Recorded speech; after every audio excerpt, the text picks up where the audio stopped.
Award തിളക്കത്തിൽ താരപ്രഭ. Live at 6 തുടങ്ങുന്നു. നോക്കാം പ്രധാന തലക്കെട്ട്. വർക്കലയിൽ ഓടുന്ന ട്രെയിനിൽ നിന്നും തള്ളിയിട്ട പെൺകുട്ടിയുടെ ആരോഗ്യനില ഗുരുതരമായി തുടരുന്നു. തള്ളിയിട്ടത് കൊല്ലണമെന്ന ഉദ്ദേശത്തോടെയെന്ന എഫ്ഐആർ. പ്രകോപന കാരണം സീറ്റിനടുത്ത് നിന്ന് മാറിക്കൊടുക്കാത്തത് ചോദ്യം ചെയ്തത്. കുറ്റം സമ്മതിച്ച പ്രതി സുരേഷ് കുമാർ. വധശ്രമത്തിന് കേസെടുത്തു. മതിയായ ചികിത്സ ലഭിക്കുന്നില്ല എന്ന ആരോപണവുമായി പെൺകുട്ടിയുടെ കുടുംബം.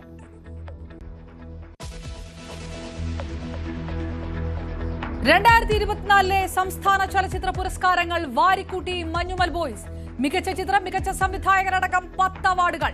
മലയാളത്തിന്റെ മഹാനടൻ മമ്മൂട്ടി ഭ്രമയുഗത്തിലൂടെ മികച്ച നടൻ. എന്റെ കൂടെ പുരസ്കാരങ്ങൾ നേടിയ എല്ലാവർക്കും, എന്റെ കോ ആക്ടേഴ്സ് അല്ലെങ്കിൽ ആസിഫിനും ടൊവിനോയ്ക്കും കൺഗ്രാജുലേഷൻസ്. ഫെമിനിച്ചി ഫാത്തിമയിലെ ഷംല ഹംസ മികച്ച നടി. അവാർഡ് തിളക്കത്തിൽ ടൊവിനോ, ആസിഫ് അലി, ജ്യോതിർമയി. വേടൻ മികച്ച ഗാനരചയിതാവ്.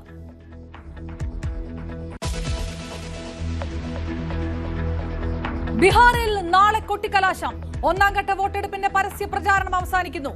RJDയെ മുക്കാൻ കരാറെടുത്തവരാണ് കോൺഗ്രസ് എന്ന് പരിഹസിച്ച് പ്രധാനമന്ത്രി നരേന്ദ്രമോദി. ജാഗ്രതയില്ലെങ്കിൽ പോളിംഗ് ബൂത്തിൽ BJP വോട്ട് കൊള്ള നടത്തുമെന്ന് രാഹുൽ ഗാന്ധി.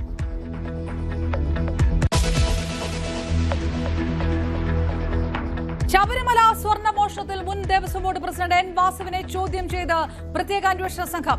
മൊഴി കേസിൽ നിർണായകമാകുമെന്ന സൂചന. ചോദ്യം ചെയ്തത് SIT തലവൻ SP ശശിധരൻ. 2ാമത്തെ കേസിലും ഉണ്ണികൃഷ്ണൻ പോറ്റിയുടെ അറസ്റ്റ് രേഖപ്പെടുത്തി.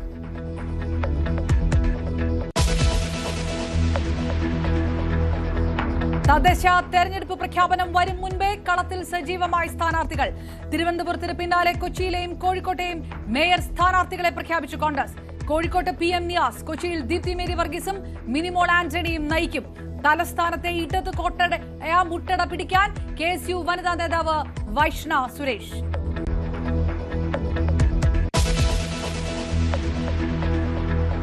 സുഡാൻ കൂട്ടപ്പലായനത്തിലേക്ക്. 36,000-ലധികം ജനങ്ങൾ പലായനം ചെയ്തതായി ഐക്യരാഷ്ട്രസഭ. ഓടി രക്ഷപ്പെടാൻ ശ്രമിക്കുന്ന സാധാരണക്കാരെ വിമതർ വെടിവെച്ചിടുന്ന ദൃശ്യങ്ങൾ പുറത്ത്.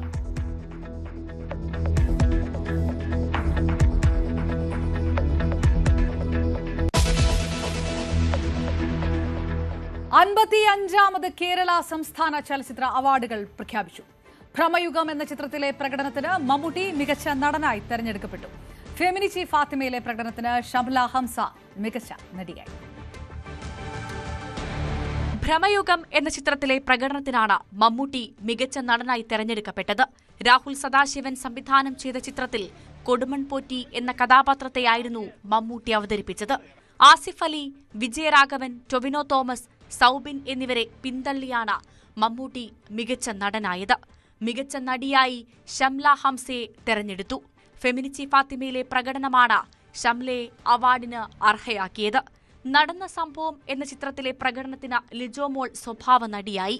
സൗബിൻ, സിദ്ധാർത്ഥ് ഭരതൻ എന്നിവരാണ് സ്വഭാവ നടന്മാർ. ജ്യോതിർമയി, ദർശന രാജേന്ദ്രൻ, ടൊവിനോ, ആസിഫ് അലി എന്നിവർക്ക് പ്രത്യേക ജൂറി പരാമർശം. ചിദംബരം സംവിധാനം ചെയ്ത മഞ്ഞുമൽ ബോയ്സ് മികച്ച ചിത്രം ഉൾപ്പെടെ അവാർഡുകൾ വാരിക്കൂട്ടി. 10 അവാർഡുകളാണ് മഞ്ഞുമൽ ബോയ്സ് സ്വന്തമാക്കിയത്.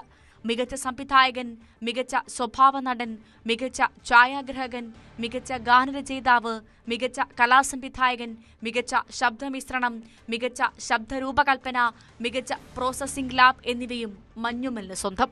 മികച്ച പിന്നണി ഗായകനായി KS ഹരിശങ്കറും ഗായികയായി സെബാറ്റോമിയും തെരഞ്ഞെടുക്കപ്പെട്ടു.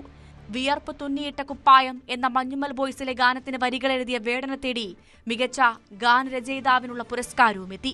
മികച്ച നവാഗതന സംവിധായകനായി ഫെമിനിച്ചി ഫാത്തിമയിലൂടെ ഫാസിൽ മുഹമ്മദും അർഹനായി. 2024 തിയേറ്ററിനെ ആവേശം കൊള്ളിച്ച പ്രേമലു ജനകീയ ചിത്രമായി. നടൻ പ്രകാശ് രാജ് ചെയർമാനായ ജൂറിയാണ് അവാർഡ് ജേതാക്കളെ തെരഞ്ഞെടുത്തത്. Entertainment desk, news 18. 8ാമത്തെ തവണയാണ് മികച്ച നടനുള്ള പുരസ്കാരം മലയാളത്തിന്റെ മഹാനടൻ മമ്മൂട്ടി സ്വന്തമാക്കുന്നത്. എല്ലാവർക്കും നന്ദി എന്നായിരുന്നു മമ്മൂട്ടിയുടെ ആദ്യ പ്രതികരണം. കൂടെ അവാർഡ് നേടിയവരെ മമ്മൂട്ടി അഭിനന്ദിച്ചു.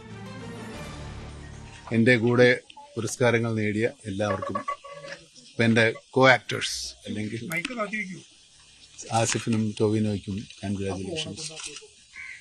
ഷംല ഹംസയ്ക്ക്, പിന്നെ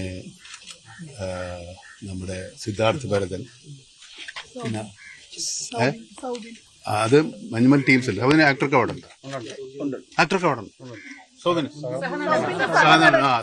സൗബിനും ആസിഫ് അലി സബീനല്ല, ബെസ്റ്റ് ആക്ടറാണ്. സൗബിനും എല്ലാവർക്കും, പിന്നെ നമ്മുടെ പടത്തിന് റോണക്സിനുണ്ട്, മ്യൂസിക് ഡയറക്ടറുണ്ട്. അങ്ങനെ എല്ലാവർക്കും അഭിനന്ദനങ്ങൾ. അമൽ നീരത് ടീമിന് അഭിനന്ദനങ്ങൾ, മഞ്ഞുമൽ ബോയ്സ് ടീമിന് അഭിനന്ദനങ്ങൾ. എല്ലാവർക്കും അവാർഡ് കിട്ടിയവർക്ക് എല്ലാവർക്കും അഭിനന്ദനങ്ങൾ, കിട്ടാത്തവർക്ക് അടുത്ത പ്രാവശ്യം. ഓക്കെ, നിങ്ങൾ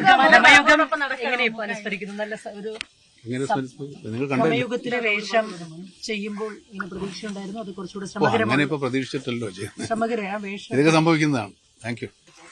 വൈവിധ്യമാർന്ന വേഷങ്ങൾ ചെയ്തിട്ടുള്ള ഒരാളാണ്. ഈ ഭ്രമയുഗത്തിലേക്ക് വന്നപ്പോൾ വ്യത്യസ്തത എന്തായിരുന്നു? അത് കഥാപാത്രവും കഥയും ഒക്കെ വ്യത്യസ്തമാണ്. അതുകൊണ്ടാണ് മത്സരമുണ്ടായി, പല തലമുറക്കൊപ്പം നടന്നതാണ് അദ്ദേഹം. എങ്ങനെയാണ് കാണുന്നത്? ഇതൊരു യാത്രയല്ലേ, കൂടെ നടക്കാൻ ഒത്തിരി പേരുണ്ടാവില്ലേ, അവരും നമ്മളൊപ്പം കൂട്ടിയ പോലെ അന്ന് വിചാരിച്ചാൽ മതി. ഇതൊരു മത്സരമൊന്നും പറയാൻ പറ്റില്ല അല്ലേ, നമ്മൾ ഓട്ട മത്സരമൊന്നും അല്ലല്ലോ. പുതുതലമുറയാണ് ഇത്തവണ അവാർഡ് മുഴുവൻ കൊണ്ടുപോയിരിക്കുന്നത്. ഞാനെന്താ പഴയതാണോ? ഞാനും ഈ തലമുറപ്പെട്ട ആളല്ലേ. മറ്റ് അവാർഡ് ജേതാക്കളുടെ പ്രതികരണം.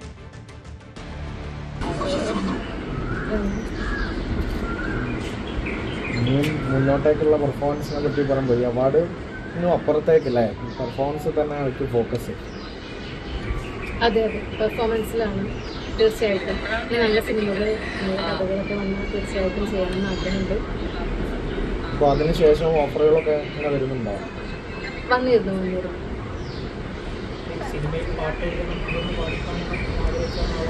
അതെ അതെ,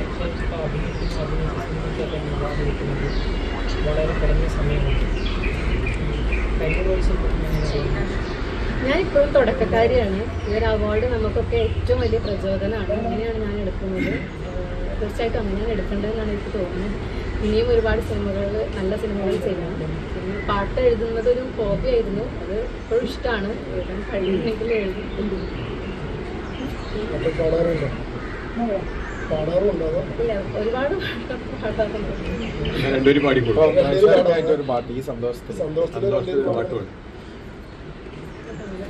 കഴിഞ്ഞൊരു 4-5 ദിവസമായിട്ട് ഭയങ്കര എക്സൈറ്റ്മെന്റിലായിരുന്നു നിന്നത്. ഇതിങ്ങനെ 3 പ്രാവശ്യം പോസ്റ്റ്പോൺ ചെയ്തു. അപ്പോൾ ഓൾറെഡി ഇതിന്റെ ഫൈനൽ ലിസ്റ്റിൽ മമ്മൂക്കയുടെ കൂടെ പേര് കണ്ടപ്പോൾ മുതൽ ഭയങ്കര എക്സൈറ്റ്മെന്റ് ആയിരുന്നു. കാര്യം ഞാൻ ആഗ്രഹിച്ചതിന്റെ ഏറ്റവും പീക്കാണ് ആ കണ്ട നോമിനേഷൻ തന്നെ. അപ്പോൾ അത് ഇപ്പൊ വന്നൊരു സ്പെഷ്യൽ മെൻഷനിൽ എത്തി നിൽക്കുക എന്ന് പറയുന്നത് ഇപ്പം എന്നെ സംബന്ധിച്ചിടത്തോളം ഇനി മുന്നോട്ടുള്ള കരിയറിൽ മാത്രമല്ല എന്റെ പേഴ്സണൽ ലൈഫിലും ഭയങ്കര ഒരു ഫ്യൂല് തന്നെയായിരിക്കും ഇനി ഇപ്പൊ ഈ കിട്ടിയ ഒരു അംഗീകാരം എന്ന് പറയുന്നത്. ഒരുപാട് സന്തോഷമുണ്ട്. നിരാശ തീർച്ചയായിട്ടും ഉണ്ട്. ആഗ്രഹിച്ചതും അത് തന്നെയാണ്, എപ്പോഴും ആഗ്രഹവും അത് തന്നെയാണ്. പക്ഷെ ഇനിയും സമയമുണ്ട്, ശ്രമിക്കണം. കാര്യം ശ്രമിക്കാൻ ഉള്ളൊരു ധൈര്യം കൂടിയാണ്. ഇപ്പം ശ്രമിച്ചാൽ എത്തിച്ചേരും എന്നുള്ളൊരു വലിയ ധൈര്യം തന്നെയാണ് ഇതിൽ കൂടെ കിട്ടിയത്. അപ്പം ഇതിലിപ്പം എനിക്കാണെങ്കിലും ടോവിക്കാണെങ്കിലും ഉള്ളൊരു എക്സൈറ്റ്മെന്റും അത് തന്നെയാണ്. ഇപ്പം ഞങ്ങൾ ഏകദേശം ഓരോ ജനറേഷനിലെ ആക്ടേഴ്സിന് തന്നെ മെൻഷൻ ചെയ്താണ് എപ്പോഴും നോമിനേഷൻസ് ഉൾപ്പെടെ വരിക. അപ്പം ഞങ്ങൾ രണ്ടുപേരെയും ഒരുമിച്ച് അത് നോമിനേറ്റ് ചെയ്യപ്പെടുന്നു. തീർച്ചയായിട്ടും അത് മമ്മൂക്കാണ് ഒരു ക്യാപ്റ്റൻസിയിൽ തന്നെ വരുന്നു എന്നൊക്കെ പറയുമ്പോൾ അതിന്റെ ഒരു സന്തോഷം തീർച്ചയായിട്ടും ഉണ്ട്. ബട്ട് അഗെയിൻ ബെസ്റ്റ് ആക്ടർ എന്നുള്ളത് തന്നെയായിരിക്കും എല്ലാവരുടെയും ഡ്രീം. അതിലേക്ക് ഒരു ദിവസം എത്തിച്ചേരുകയും ചെയ്യും. ഒരുപാട് സന്തോഷം, വലിയ കാര്യമാണ്. ഈ പറഞ്ഞ പോലെ നമുക്കങ്ങനെ ഈ സ്റ്റേറ്റ് അവാർഡിൽ ഇങ്ങനെ ഒരു ജൂറി മെൻഷനൊക്കെ കിട്ടുക എന്ന് പറയുന്നത് ഭയങ്കര സന്തോഷമുള്ള ഒരു കാര്യമാണ്. ഞാനത് അറിഞ്ഞ് അതിപ്പോഴും അതിന്റെ ഒരു ചെറിയ തരിപ്പിലിരിക്കുകയാണ്. ഞാൻ ഒരു മംഗലാപുരം വരെ പോയിക്കൊണ്ടിരിക്കുകയാണ്. അപ്പൊ അങ്ങനെ യാത്രയുടെ ഇടയിലാണ് ഈ ന്യൂസ് കിട്ടി. അപ്പൊ ഞാനിങ്ങനെ ഫോണുകളൊക്കെ അറ്റൻഡ് ചെയ്ത് നന്ദി പറഞ്ഞുകൊണ്ടിരിക്കുന്നു അഭിനയിക്കുന്നവരോടൊക്കെ. സിനിമ നന്നാവണം എന്ന് ഭയങ്കര ആഗ്രഹം ഉണ്ടായിരുന്നു. അതായിരുന്നു ഞാൻ ഏറ്റവും പ്രതീക്ഷ വെച്ചിരുന്നത്. അത് ഞാൻ ആദ്യമായിട്ടാണ് അങ്ങനെ ഒരു 3 കഥാപാത്രമൊക്കെ ഒരു സിനിമയിൽ ചെയ്യുന്നത്. അപ്പൊ ഞാനത് എനിക്കത് ചെയ്യാൻ പറ്റുമോ എന്നൊക്കെ ഞാൻ സംശയിച്ചിരുന്നിരുന്ന എന്റെ സുഹൃത്തുക്കളൊക്കെ തന്നെയാണ് അത് മോട്ടിവേറ്റ് ചെയ്ത് ഞാനിതിനു വേണ്ടിയിട്ട് ശ്രമിച്ചു. ഞാൻ ശ്രമിച്ചിട്ട് അത് സിനിമയായിട്ട് ഇറങ്ങിയപ്പോ ആ സിനിമ വലിയ വിജയം നേടി തിയേറ്ററിൽ. അത് തന്നെ ഭയങ്കര സന്തോഷമുള്ളൊരു കാര്യമായിരുന്നു. കാര്യം നമുക്ക് ഒരുപാട് പ്രിയപ്പെട്ട ആൾക്കാരാണ് ആ സിനിമയിൽ ഉണ്ടായിരുന്നില്ല.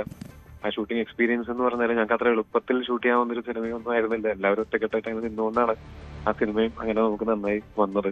അത് മലയാളികൾ അല്ലെങ്കിൽ പ്രേക്ഷകർ അതും നന്നായിട്ട് സ്വീകരിക്കുകയും ചെയ്തിരുന്നു.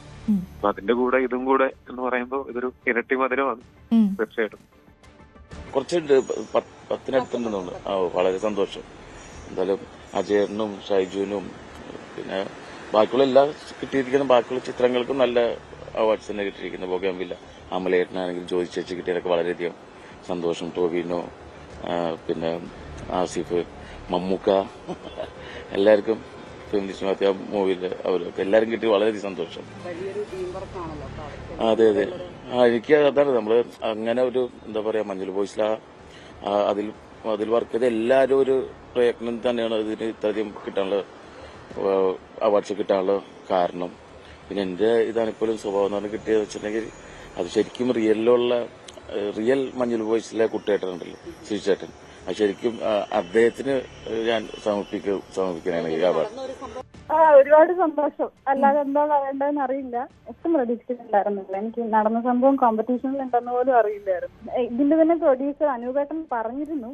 അപ്പോ എന്തായാലും അത് കഴിഞ്ഞിട്ട് പ്രഖ്യാപനം വരുമ്പോ ഉണ്ടോ ഇല്ലയോ എന്ന് അറിയാൻ വെയിറ്റ് ചെയ്തിരിക്കുകയായിരുന്നു. എനിക്ക് തോന്നുന്നത് നമുക്ക് എല്ലാവർക്കും റിലേറ്റ് ചെയ്യാൻ പറ്റുന്ന ക്യാരക്ടറായിരുന്നു ധന്യയുടേത്. ഡൊമസ്റ്റിക് വയലൻസ് എന്ന് പറയുന്നത് നമ്മൾ എല്ലാ ദിവസവും തന്നെ കേൾക്കുന്നതാണ്.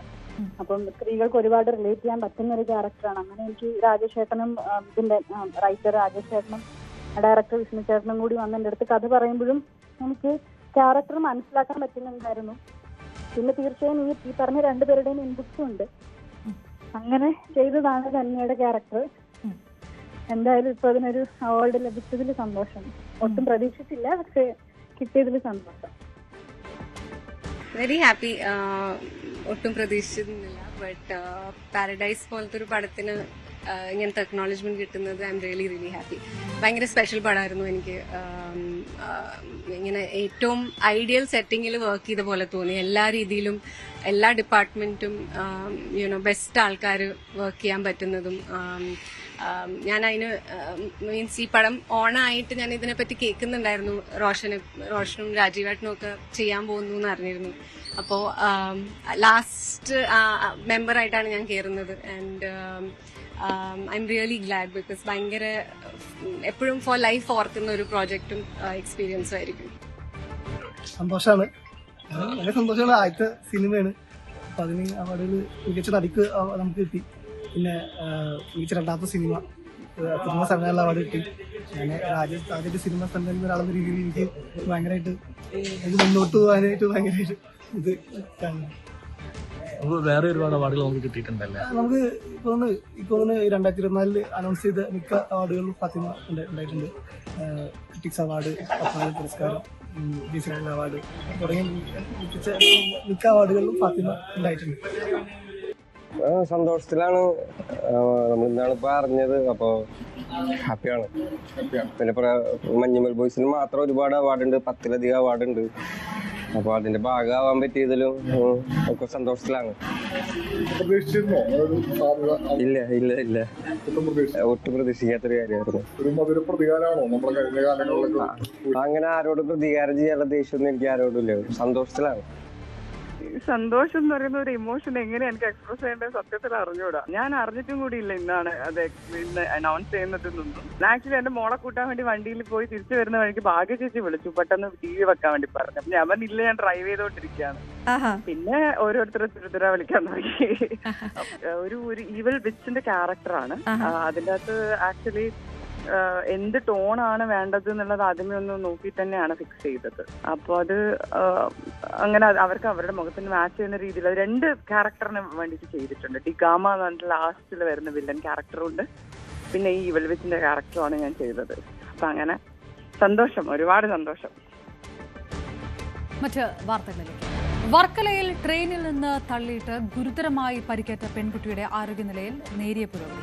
പാലോട് സ്വദേശിനി സോനയെ വെന്റിലേറ്ററിൽ നിന്ന് മാറ്റി. തിരുവനന്തപുരം മെഡിക്കൽ കോളേജിൽ തീവ്രപരിചരണ വിഭാഗത്തിൽ ചികിത്സയിലാണ് പെൺകുട്ടി. അതേസമയം പ്രതി സുരേഷ് കുമാറിനെ ഇന്ന് തന്നെ മജിസ്ട്രേറ്റിന് മുന്നിൽ ഹാജരാക്കും. പെൺകുട്ടിക്ക് മതിയായ ചികിത്സ ലഭിക്കുന്നില്ല എന്ന ആരോപണവുമായി കുടുംബവും രംഗത്ത്.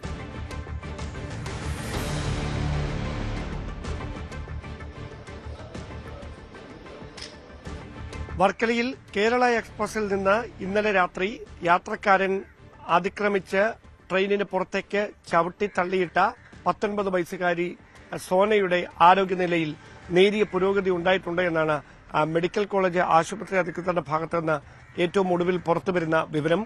ആദ്യം അബോധാവസ്ഥയിലായിരുന്ന പെൺകുട്ടി ആന്തരിക രക്തസ്രാവത്തെ തുടർന്ന് തലയ്ക്കും അതോടൊപ്പം തന്നെ മറ്റ് ശരീരഭാഗങ്ങളിലും സാരമായി ക്ഷതമേൽക്കുകയും പരിക്കുകൾ അല്പം സാരമായി മാറുകയും ചെയ്യുന്ന ഒരു സാഹചര്യമുണ്ടായിരുന്നു. അങ്ങനെയാണ് ഇന്നലെ വെന്റിലേറ്ററിൽ പ്രവേശിപ്പിച്ചത്. പിന്നെ ഇന്ന് രാവിലെയോടെ സ്ഥിതി മെച്ചപ്പെടുകയായിരുന്നു. നിലവിൽ ആരോഗ്യനിലയിൽ നേരിയ പുരോഗതി ഉണ്ട് എന്നാണ് ആശുപത്രി അധികൃതർ വ്യക്തമാക്കുന്നത്. പൂർണ്ണമായും വിദഗ്ധ ഡോക്ടർമാരുടെ സംഘത്തിന്റെ നിരീക്ഷണത്തിലാണ് ഈ 19 വയസ്സുകാരി. നിലവിൽ ലഭിക്കുന്ന സൂചനകൾ അനുസരിച്ച് കുറച്ച് ദിവസങ്ങൾ കൂടി ആശുപത്രിയിൽ പ്രത്യേകിച്ച് തീവ്രപരിചരണ വിഭാഗത്തിൽ 19 വയസ്സുകാരിക്ക് തുടരേണ്ടി വരുമെന്നാണ് അറിയാൻ കഴിയുന്നത്. ബോധം വീണ്ടെടുത്തിട്ടുണ്ടോ എന്ന കാര്യത്തിലടക്കം വ്യക്തമായ ഒരു മറുപടി ഇപ്പോഴും ഡോക്ടർമാർ നൽകിയിട്ടില്ല. അതേസമയം പെട്ടെന്നുണ്ടായ ഒരു പ്രകോപനമാണ് ഇങ്ങനെ ഒരു ആക്രമണത്തിലേക്ക് പനച്ചമൂട് സ്വദേശിയായ സുരേഷ് കുമാറിനെ നയിച്ചതെന്നാണ് ചോദ്യം ചെയ്യലിൽ വ്യക്തമായിരിക്കുന്നത്. ഇയാൾ ഈ സീറ്റിൽ നിന്ന് മാറിയിരിക്കുന്നതുമായി ബന്ധപ്പെട്ട് ഉണ്ടായ ഒരു തർക്കം, ആ തർക്കത്തിനൊടുവിൽ പ്രകോപിതനായി മദ്യപിച്ചിരിക്കുകയായിരുന്ന സുരേഷ് കുമാർ ആഞ്ഞു ചവിട്ടുകയായിരുന്നു ഈ 19 വയസ്സുകാരിയെ. ഇവർ പെട്ടെന്ന് തെറിച്ച് പുറത്തേക്ക് വീഴുന്നു. അടുത്തുണ്ടായിരുന്ന സുഹൃത്ത് അർച്ചനയ്ക്ക് നേരെയും ഇതേ ആക്രമണം തന്നെ ഉണ്ടാകുന്നു. പക്ഷേ അർച്ചന വളരെ വിദഗ്ധമായി പെട്ടെന്ന് മറ്റൊരു വശത്തേക്ക് മാറി രക്ഷപ്പെടുകയായിരുന്നു. അതല്ലായിരുന്നെങ്കിൽ അതേ ഗതി, ഈ സോനയുടെ അതേ ഗതിയും അർച്ചനയ്ക്കും ഉണ്ടാകുമായിരുന്നു എന്നാണ് അർച്ചന തന്നെ വ്യക്തമാക്കിയത്. ഇതുമായി ബന്ധപ്പെട്ട് പോലീസ് ഈ സുരേഷ് കുമാറിന്റെ കുടുംബാംഗങ്ങളിൽ നിന്നും ബന്ധുക്കളിൽ നിന്നും അടക്കം മൊഴി രേഖപ്പെടുത്തുന്നുണ്ട്. പക്ഷേ ഇയാൾക്കെതിരെ നേരത്തെ ഇത്തരത്തിലുള്ള കേസുകളൊന്നും രജിസ്റ്റർ ചെയ്തിട്ടില്ല. പക്ഷേ ചില കുടുംബ പ്രശ്നങ്ങളുണ്ട്. സ്ഥിരം മദ്യപാനിയായിരുന്നു സുരേഷ് കുമാർ എന്ന് വ്യക്തമാക്കുന്ന വിവരങ്ങളും RPF-ന് ലഭിച്ചിട്ടുണ്ട്. അതോടൊപ്പം ഈ ട്രെയിനിൽ സുരക്ഷാ സംവിധാനങ്ങൾ, പോലീസിന്റെ സാന്നിധ്യം അടക്കം ഉണ്ടായിരുന്നോ എന്നതടക്കമുള്ള കാര്യങ്ങളിൽ വിശദമായ പരിശോധന നടക്കുകയാണ്. ഇത് സംബന്ധിച്ച് റെയിൽവേയുടെ ഭാഗത്തുനിന്ന് ഔദ്യോഗികമായ വിശദീകരണമൊന്നും ഇതുവരെ പുറത്തു വന്നിട്ടില്ല. എന്തായാലും ഈ 19 വയസ്സുകാരിയുടെ ആരോഗ്യനില മെച്ചപ്പെടുന്നു. അവരുടെ ബോധം വീണ്ടെടുത്തതിന് ശേഷം അവരിൽ നിന്ന് വിശദമായി എന്താണ് സംഭവിച്ചത് എന്നടക്കമുള്ള കാര്യങ്ങൾ വിശദമായി മൊഴിയായി രേഖപ്പെടുത്താനുള്ള ഒരു നീക്കത്തിലാണ് RPF. ഞെട്ടലോടെയാണ് സംഭവം കേട്ടതെന്ന് സുരേഷ് കുമാറിന്റെ അയൽവാസിയും പഞ്ചായത്ത് അംഗവുമായ ഷീല. സുരേഷ് കുമാർ മദ്യപിച്ച് ഭാര്യയെ മർദ്ദിക്കുന്നത് പതിവാണെന്നും ഷീല പറഞ്ഞു. സുരേഷ് എന്ന് പറയുന്ന വ്യക്തിയെക്കുറിച്ച് പറയുകയാണെങ്കിൽ അയാളൊരു മദ്യപാനിയാണ്. പക്ഷേ സമൂഹത്തിൽ വലിയ പ്രശ്നങ്ങളൊന്നും ഉണ്ടാക്കുന്ന ആളല്ല. മദ്യപിച്ചിട്ട് വന്ന് ഭാര്യയായിട്ട് അടിയും വഴക്കുമൊക്കെ ഉണ്ടാക്കും, ഭാര്യയെ അടിക്കും, അങ്ങനെ ഭയങ്കര വിഷയങ്ങളൊക്കെ ഉണ്ടാകുമായിരുന്നു. അങ്ങനെ അതിൻ്റെ പേരിൽ ഭാര്യയെ പിണങ്ങി വേറൊരു വീട്ടിലോട്ട് മാറി താമസിക്കുകയാണ്. മക്കൾ അയാളുടെ സംരക്ഷണയിലാണ്, അയാളുടെ വീട്ടിൽ തന്നെ ഉണ്ട്. ഒരു മോനും ഒരു മോളും ഉണ്ട്. അപ്പം ഈ സുരേഷിൻ്റെ ഫാമിലിയെക്കുറിച്ച് പറയുകയാണെങ്കിൽ എല്ലാം നല്ല ആൾക്കാരാണ്. അതായത് സമൂഹത്തിൽ ജനങ്ങളുമായിട്ട്, അതായത് സമൂഹത്തോട് ചേർന്ന് നിന്ന് പാവപ്പെട്ട ആൾക്കാരെയൊക്കെ സഹായിക്കാനും ഒക്കെ ഉള്ള, അതായത് പള്ളിയുമായിട്ടൊക്കെ നല്ല ആക്റ്റീവായിട്ടൊക്കെ നിൽക്കുന്ന ആൾക്കാരാണ്. അപ്പോൾ ഇതുപോലൊരു പശ്ചാത്തലം മറ്റാർക്കും ഇല്ല. ഇയാൾ മദ്യപിച്ചതിൻ്റെ പേരിൽ ഇങ്ങനെ ആയിപ്പോയതാണ്. സുരേഷ് കുമാർ മദ്യപാനിയാണെങ്കിലും മുൻപ് പെൺകുട്ടികളോട് മോശമായി പെരുമാറിയത് അറിവില്ലെന്ന് സമീപവാസിയും ജനപ്രതിനിധിയുമായ ശ്യാം. മദ്യപാനിയാണെങ്കിൽ ഞാൻ ഇന്ന് വരെ അദ്ദേഹത്തെ വേറൊരു രീതിയിലുള്ള പെൺകുട്ടികളെ ഉപദ്രവിച്ചതായിട്ട് എനിക്ക് ഇന്ന് വരെ അറിവില്ല. ഇപ്പോൾ ഇന്ന് ട്രെയിനിൽ നടന്നത് സംഭവം അത് എന്താണെന്ന് വാർത്തയിലൂടെയാണ് ഞാൻ അറിഞ്ഞത്. ആ വസ്തുതയിൽ നിജസ്ഥിതി ഉണ്ടെങ്കിൽ കൃത്യമായിട്ട് അദ്ദേഹത്തിന് അർഹിക്കുന്ന ശിക്ഷ വാങ്ങിക്കൊടുക്കണം. നാട്ടിൽ അദ്ദേഹത്തിൻ്റെ കുടുംബമോ അദ്ദേഹമോ ഒരു തരത്തിലുള്ള വിഷയവും ഇന്ന് വരെ നടത്തിയിട്ടുള്ളതായിട്ട് എനിക്ക് എൻ്റെ അറിവിൽ ശ്രദ്ധയിൽപ്പെട്ടിട്ടില്ല. മറ്റൊന്നും എനിക്ക് ഇതിനെക്കുറിച്ച് വേറെ അദ്ദേഹത്തിൻ്റെ കുടുംബത്തെക്കുറിച്ച് ആർക്കും ഒരു മോശപ്പെട്ട ഒരു അഭിപ്രായമൊന്നും നമ്മുടെ നാട്ടിൽ ഇതുവരെ ആയിട്ടില്ല. സൗമ്യ നേരിട്ടതിന് സമാനമായ ക്രൂരകൃത്യമാണ് വർക്കലയിൽ ഉണ്ടായതെന്ന് ട്രെയിൻ യാത്രികയുടെ പീഡനത്തിനിരയായി കൊല്ലപ്പെട്ട സൗമ്യയുടെ അമ്മ പ്രതികരിച്ചു. 15 വർഷമായി സൗമ്യയ്ക്ക് സംഭവിച്ചത് വേറെ ആർക്കും സംഭവിക്കരുത് എന്നുള്ള ആവശ്യം ഉന്നയിക്കുന്നുവെന്നും സുമതി പറഞ്ഞു. ഇതിപ്പോ അതിനെക്കാട്ടി അപ്പുറം സൗമ്യയുടെ അതേ ഇതിലാണ് ഇപ്പൊ ഈ ഒരു സംഭവം നടന്നിരിക്കുന്നത്. ഒരു ട്രെയിനിൽ നിന്ന് എടുത്ത് ഒരു പെൺകുട്ടീനെ എടുത്ത് ചവിട്ടി പുറത്തേക്ക് ആക്കുക എന്നെല്ലാം പറഞ്ഞാൽ അത് ഭയങ്കര ഒരു ഉൾക്കൊണ്ടു പോകാൻ പറ്റാത്തൊരു കാര്യം. അത് ആ സ്ഥലം അങ്ങനത്തെ ഒരു സ്ഥലവും എന്തെങ്കിലും സംഭവിച്ചു പോയിരുന്നെങ്കിൽ എന്ത് ചെയ്യും? അപ്പൊ എനിക്കിതിൽ പറയാനുള്ളത് എന്താ വെച്ചാൽ റെയിൽവേ സുരക്ഷിത അത് വളരെ കാര്യമായിട്ട് ഇത് പറഞ്ഞ് അവസാനിക്കുന്ന സമയത്ത് ഈ ഒരു സംഭവം ഉണ്ടാവുന്ന സമയത്ത് മാത്രമല്ല ഈ ഒരു കാര്യം ചെയ്യേണ്ടത്. എന്നേക്കുമായി നമ്മളിപ്പോൾ എല്ലാവിടും റെയിൽവേ സ്റ്റേഷനും എല്ലാവരും എല്ലാം ഇതായിട്ടാണ് വരുന്നത്. പക്ഷെ അതേപോലെ ഒരു സുരക്ഷിത ഈ ട്രെയിനിൻ്റെ ഉള്ളിലും കൂടി അവർ വെക്കണം. അത് വെക്കേണ്ടത് നിർബന്ധമുള്ളൊരു കാര്യമാണ്. കാരണം ഇന്നത്തെ ഉള്ള സ്ത്രീകളുടെ ആയാലും കുട്ടികളുടെ ആയാലും അവരുടെ സുരക്ഷിത അത് റെയിൽവേ അത് അംഗീകരിച്ചേ പറ്റൂ. ഇങ്ങനെ മദ്യപാനം കഴിച്ചിട്ട് ഓരോരുത്തർ ട്രെയിനിൽ വന്ന് കയറി ഇത്രയും പോലീസ് ഓരോ സ്റ്റേഷനിലെത്തുന്ന പോലീസുകാരും കാര്യങ്ങളും എപ്പോഴും ഉണ്ടാവുന്ന സ്ഥലമാണത്.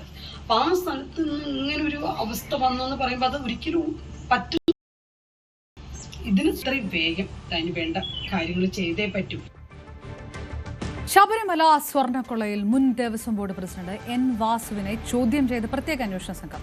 പ്രത്യേക അന്വേഷണ സംഘത്തലവൻ SP ശശിധരനാണ് എൻ വാസുവിനെ ചോദ്യം ചെയ്തത്. കേസിൽ എൻ വാസുവിന്റെ മൊഴി നിർണായകമാണ്. ശബരിമലയിലെ സ്വർണ്ണപ്പാളി മോഷണവുമായി ബന്ധപ്പെട്ട അന്വേഷണം തുടരുന്ന SITയുടെ തലവൻ SP ശശിധരനാണ് മുൻ ദേവസ്വം ബോർഡ് പ്രസിഡന്റ് കൂടിയായിരുന്ന എൻ വാസുവിനെ കഴിഞ്ഞ ദിവസം വിശദമായി ചോദ്യം ചെയ്തത്. ഈ കേസുമായി ബന്ധപ്പെട്ട നിർണായകമായ ചില വിവരങ്ങൾ വാസുവിൽ നിന്ന് ചോദിച്ചറിഞ്ഞതായാണ് വിവരം. പക്ഷേ മണിക്കൂറുകൾ നീണ്ട ചോദ്യം ചെയ്യലിനൊടുവിൽ വാസുവിനെ ചോദ്യം ചെയ്ത് വിട്ടയക്കുകയായിരുന്നു. മറ്റ് തുടർ നീക്കങ്ങളിലേക്കൊന്നും ഈ ഘട്ടത്തിൽ അന്വേഷണ സംഘം കടന്നിട്ടില്ല. അതേസമയം FIRൽ രജിസ്റ്റർ ചെയ്തിരിക്കുന്ന മറ്റ് 7 ദേവസ്വം ബോർഡ് ജീവനക്കാരെ കുറിച്ചുകൂടി വിവരങ്ങൾ ശേഖരിക്കുന്നുണ്ട് പ്രത്യേക അന്വേഷണ സംഘം. അവരെ കേന്ദ്രീകരിച്ചും അന്വേഷണം തുടരുകയാണ്. അങ്ങനെയെങ്കിൽ വിളിച്ചു വരുത്തി ചോദ്യം ചെയ്യുന്നതടക്കമുള്ള തുടർ നീക്കങ്ങളിലേക്ക് കടക്കുമെന്നാണ് അറിയാൻ കഴിയുന്നത്. നിലവിൽ 3 പേരാണ് ഈ കേസുമായി ബന്ധപ്പെട്ട് അറസ്റ്റിലായിരിക്കുന്നത്. വിവാദ സ്പോൺസർ ഉണ്ണികൃഷ്ണൻ പോറ്റി, ഇയാൾക്ക് പുറമെ മുരാരി ബാബു, അതോടൊപ്പം മുൻ എക്സിക്യൂട്ടീവ് ഓഫീസറായിരുന്ന സുധീഷ് കുമാർ. ഈ സുധീഷ് കുമാർ നിലവിൽ റിമാൻഡിലാണ്. അതേസമയം സുധീഷിനെ കസ്റ്റഡിയിൽ വാങ്ങി ചോദ്യം ചെയ്യാനുള്ള തുടർ നീക്കങ്ങളിലേക്ക് കൂടി പ്രത്യേക അന്വേഷണ സംഘം കടക്കുകയാണ്. ശബരിമല സ്വർണ്ണപ്പാളി കേസുമായി ബന്ധപ്പെട്ട അന്വേഷണത്തിന്റെ സമഗ്ര റിപ്പോർട്ട് 6 ആഴ്ചയ്ക്കകം കോടതിയിൽ സമർപ്പിക്കാനിരിക്കെയാണ് ഉദ്യോഗസ്ഥരുടെ ഭാഗത്തുനിന്ന് നിർണായകമായ നീക്കങ്ങൾ ഈ ഘട്ടത്തിൽ ഉണ്ടായിക്കൊണ്ടിരിക്കുന്നത്. രാഷ്ട്രീയത്തിലെ കുടുംബാധിപത്യത്തെ വിമർശിച്ച ശശി തരൂരിന്റെ ലേഖനത്തെക്കുറിച്ചുള്ള ചോദ്യത്തോട് പ്രതികരിക്കാതെ പ്രതിപക്ഷ നേതാവ് VD സതീശൻ. നെഹ്റു കുടുംബമാണ് രാഷ്ട്രീയ നേതൃത്വം ജന്മാവകാശമാണെന്ന ധാരണയുണ്ടാക്കിയതെന്നായിരുന്നു തരൂരിന്റെ വിമർശനം.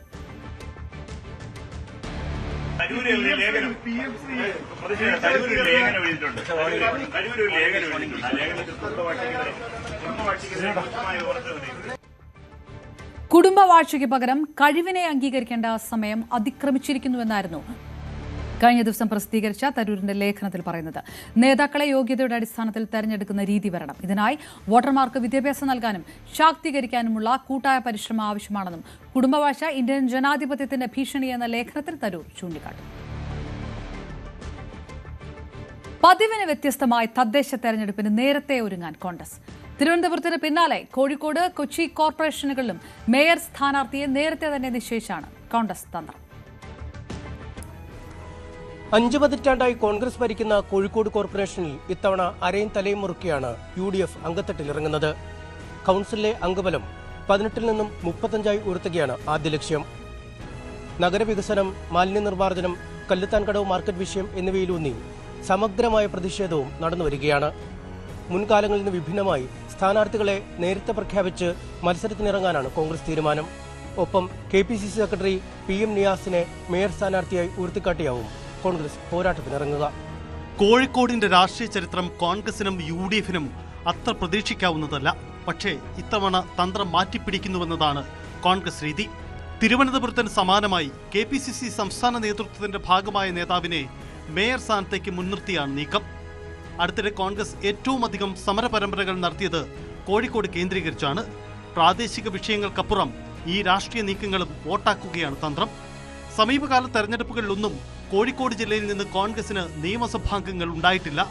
തദ്ദേശ തെരഞ്ഞെടുപ്പ് തന്ത്രം നിയമസഭ കൂടി ലക്ഷ്യമിട്ടാണ്. 5 പതിറ്റാണ്ട് നീളുന്ന CPMന്റെ കോർപ്പറേഷൻ മേധാവിത്വത്തെ UDF മറികടക്കുമോ? കാത്തിരുന്ന് കാണണം. കഴിഞ്ഞ തവണ കൊച്ചിൻ കോർപ്പറേഷൻ ഭരണം ഇഞ്ചുകളുടെ സീറ്റുകളുടെ വ്യത്യാസത്തിലാണ് UDFന് നഷ്ടമാകുന്നത്. അതുകൊണ്ട് തന്നെ ഇക്കുറി ഭരണം പിടിക്കാനുള്ള വീറും വാശിയും UDF ക്യാമ്പിൽ പ്രകടമാണ്. പ്രതിപക്ഷ നേതാവ് VD സതീശന്റെ നേതൃത്വത്തിലാണ് ജില്ലയിൽ UDF കരുനീക്കം നടത്തുന്നത്. മേയർ ഇത്തവണ വനിതാ സംവരണമാണ്. മേയർ സ്ഥാനാർത്ഥിക്കായി പല പേരുകളും കോൺഗ്രസിനകത്തുനിന്ന് തന്നെ ഉയരുന്നുണ്ട്. KPCC ജനറൽ സെക്രട്ടറിയും AICC അംഗവുമൊക്കെയായ ദീപ്തി മേരി വർഗീസിന്റേതുൾപ്പെടെയുള്ള പേരുകളാണ് ഇതിൽ സജീവം. UDF പൂർണ്ണമായിട്ടും സജ്ജമാണ് തെരഞ്ഞെടുപ്പിന്. ഞങ്ങളെ സംബന്ധിച്ച് വളരെ വലിയ പ്രതീക്ഷയാണ് ഇപ്രാവശ്യം കൊച്ചി നഗരസഭയെ സംബന്ധിച്ചുള്ളത്. വലിയ വിജയം ഇപ്രാവശ്യം ലഭിക്കുമെന്ന് തന്നെ പ്രതീക്ഷിക്കുന്നത്. ഇപ്പോൾ UDFന്റെ ലക്ഷ്യം എന്ന് പറയുന്നത് പരമാവധി കൗൺസിലർമാരെ വിജയിപ്പിച്ചു കൊണ്ടുവരിക എന്നുള്ളതാണ്. പാർട്ടിയെ വിജയിപ്പിക്കുക, UDFനെ വിജയിപ്പിക്കുക എന്നുള്ളതാണ്. വിമതശല്യം ഒഴിവാക്കുകയാണ് കോൺഗ്രസിലെ ആദ്യ വെല്ലുവിളി. മേയർ സ്ഥാനമോഹികളും ഏറെയുണ്ട്. ഇതെല്ലാം മറികടന്നുള്ള രാഷ്ട്രീയ തന്ത്രം സംസ്ഥാന നേതൃത്വം നേരിട്ടിടപെട്ടാണ് തയ്യാറാക്കുന്നത്. സ്വന്തം ജില്ലയിലെ ഈ പോര് VD സതീശന് അഭിമാന പോരാട്ടം കൂടിയാണ്. പക്ഷേ മറ്റിടങ്ങളിൽ നിന്നും വ്യത്യസ്തമായി 2020 പോലുള്ള ബദൽ രാഷ്ട്രീയ നീക്കങ്ങൾ കൊച്ചിയിലുണ്ടാകും.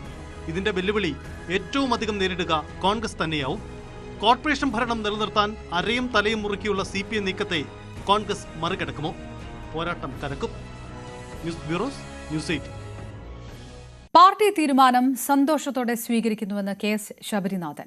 പാർട്ടി എന്തു പറഞ്ഞു അത് ചെയ്യും. സാധാരണക്കാരായ ജനങ്ങളാണ് കോൺഗ്രസിലെ സ്ലീപ്പർ സെല്ലുകളെന്നും ജയമുറപ്പാണെന്നും ശബരിനാഥൻ പ്രതികരിച്ചു. ഞാനീ വലിയ പഞ്ച് ഡയലോഗ് അടിക്കുന്ന ആളോ അല്ലെങ്കിൽ വലിയ വിസ്ഫോടനം നടത്തുന്ന ആളല്ല. പക്ഷേ ഉള്ളിനുള്ളിൽ ഞാനൊരു പാർട്ടിക്കാരനാണ്. പാർട്ടി എന്ത് പറയുക അത് ചെയ്യുക എന്നുള്ളത് ഒരു പാർട്ടിക്കാരനായ എൻ്റെ ഏറ്റവും വലിയ ഉത്തരവാദിത്തമാണ്. അതുപോലെ തന്നെ എന്നെ അന്ന് തിരികെ വരാൻ പ്രേരിപ്പിച്ചത് തിരുവനന്തപുരത്തോടുള്ള ഒരു സ്നേഹമാണ്. നമ്മൾ തിരുവനന്തപുരത്തുകാർക്ക് വെളിയിൽ എവിടെ പോയാലും നമ്മൾ തിരുവനന്തപുരത്തുകാരനാണ്. അയവിറക്കുന്നത് തിരുവനന്തപുരത്തെക്കുറിച്ചാണ്. അപ്പോൾ ആ തിരുവനന്തപുരത്തിൻ്റെ ഭാഗമായ അരുവിക്കരയുടെ MLA ആവാൻ പറ്റി. ഇന്ന് ജില്ലയിൽ ഇവിടെ നിന്നുകൊണ്ട് കൂടുതൽ കാര്യങ്ങൾ ചെയ്യാൻ കഴിയും. അപ്പോൾ അതൊക്കെ കാണുന്നത് സത്യം പറഞ്ഞാൽ എനിക്ക് തോന്നുന്നത് ഒരു എലിവേഷനായിട്ടാണ് എനിക്ക് തോന്നുന്നത്.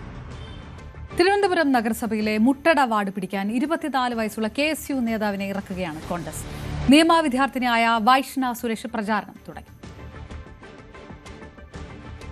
തദ്ദേശ തെരഞ്ഞെടുപ്പിന്റെ വിജ്ഞാപനം പുറത്തു വന്നില്ലെങ്കിലും മുന്നണികൾ പ്രചരണം ആരംഭിച്ചിട്ടുണ്ട്. പ്രത്യേകിച്ചും UDF തലസ്ഥാനത്തെ കോൺഗ്രസ് ഇന്നലെ തന്നെ 40-ലധികം സ്ഥാനാർത്ഥികളെ പ്രഖ്യാപിച്ചുകൊണ്ട് തെരഞ്ഞെടുപ്പ് രംഗത്ത് അവർ പതിവില്ലാത്ത വിധം മുന്നിലിറങ്ങിക്കഴിഞ്ഞു. ഇത്തവണ തിരുവനന്തപുരം നഗരസഭ പിടിക്കാൻ വലിയ ശ്രമമാണ് UDFന്റെയും കോൺഗ്രസിന്റെ ഭാഗത്തുള്ളത്. KS ശബരിനാഥനെ, മുൻ MLA കൂടിയായ ശബരിനാഥനെ മേയർ സ്ഥാനാർത്ഥിയാക്കിക്കൊണ്ടാണ് കോൺഗ്രസ് പ്രചരണ രംഗത്തേക്ക് ഇറങ്ങുന്നത്.